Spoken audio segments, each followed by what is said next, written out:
Too movement gained major attention in 2017 after sexual abuse allegations against Harvey Weinstein exposed how powerful men could use fame, money, and influence to silence victims. Me Too revealed a wider culture in which sexual harassment and assault is normalized or ignored. Although many associate Me Too with actress Alyssa Milano's viral tweet in 2017, it actually began in 2006 with activist Tarana Burke, who created it to support survivors of sexual violence, especially women of color in disadvantaged communities. Me Too began as a grassroots movement focused on healing and solidarity. Social media then transformed Me Too into a global movement with millions sharing experiences on Twitter, Facebook, and Instagram.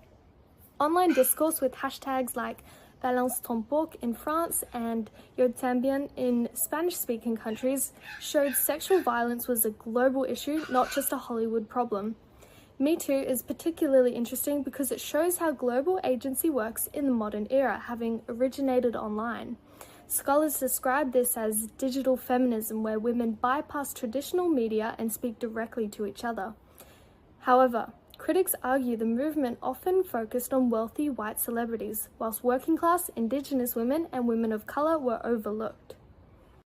A key aspect of discourse surrounding the Me Too movement, which is often overlooked, is its focus on famous figures who are often wealthy and white women.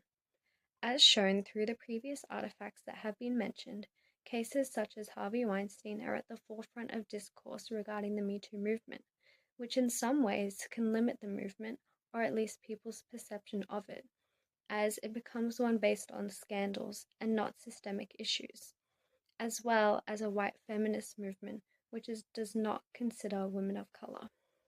This is exemplified in tweets by Tarana Burke, the founder of the Me Too movement, where she expresses frustration with who has been picked by the media as the leaders of the Me Too movement. In this thread of tweets, she highlighted the original purpose of the movement and its grassroots origin, as opposed to celebrity scandals. She also touched on this in a TED Talk, mentioning how the Me Too movement is often unrecognizable to its origin.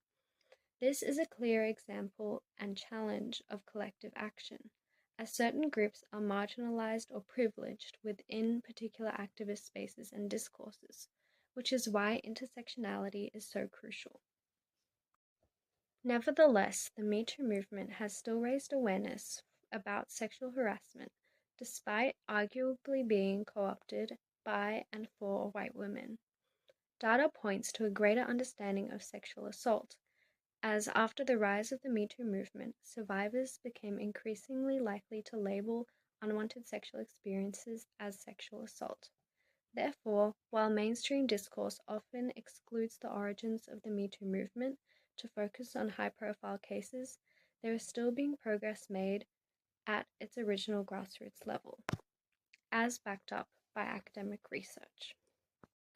Within the wider movement of feminism, the #MeToo movement initially emerged as a social media movement. However, benefiting from globalization, this movement has become a global movement. The #MeToo movement's main claims, including promoting females' expression of their victim experiences related to sexual violence, including harassment, rape, and sexual abuse. There was a widely spread story about the movement's origin. The term #MeToo was created by Tarana Burke in 2006 after an encounter with a 13-year-old girl who shared her experience of sexual assault. Burke mentioned on MySpace that she did not know how to respond to the girl at that time, but later come to the understanding that she could have said, "Me too." A New York Times news report titled "The Surprising Origins of #MeToo" described this movement. This news report introduces a relevant memoir titled "Unbound" to the #MeToo movement, written by Tarana Burke, and Burke's unique perspective on the movement. This unique perspective brought a new idea into the movement. From some activist viewpoints, this movement aimed to publicize scandals to protect female victims. In this context, Burke expresses that the movement guarantees that the discussion of sexual abuse and its prevention becomes possible. Except for this new idea, the book also highlights Burke's motivation for joining this movement. It was initially caused by an architect of the civil rights movement, James Bevel, who was tried and convicted for child abuse in 2008. In the book, Burke also introduces his own experience of being sexually abused.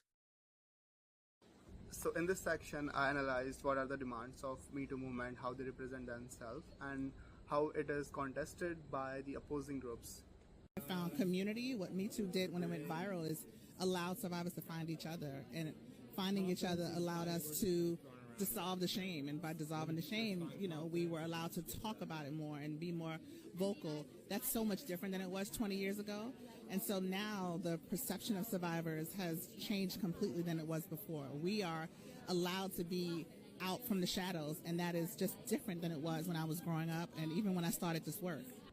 However, these claims are contested by opposing discourses, as which you can see the tweet which has been attached on the screen.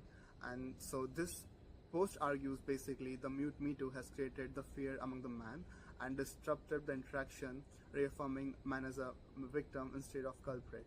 It also talks about the use of hashtag #MuteMeToo is specifically significant as it directly calls for silencing the movement, opposing its core value of amplifying survivors' voices. So these artifacts shows different actors speaking on different platforms from the movement's founder, which has been talks about how different goals and audience has been influenced through different point of view of this movement. Overall, the Me Too is not just a movement for the survivors' voices, but it also contests a discourse which is shaped by power, credibility, and whose voices are heard and believed.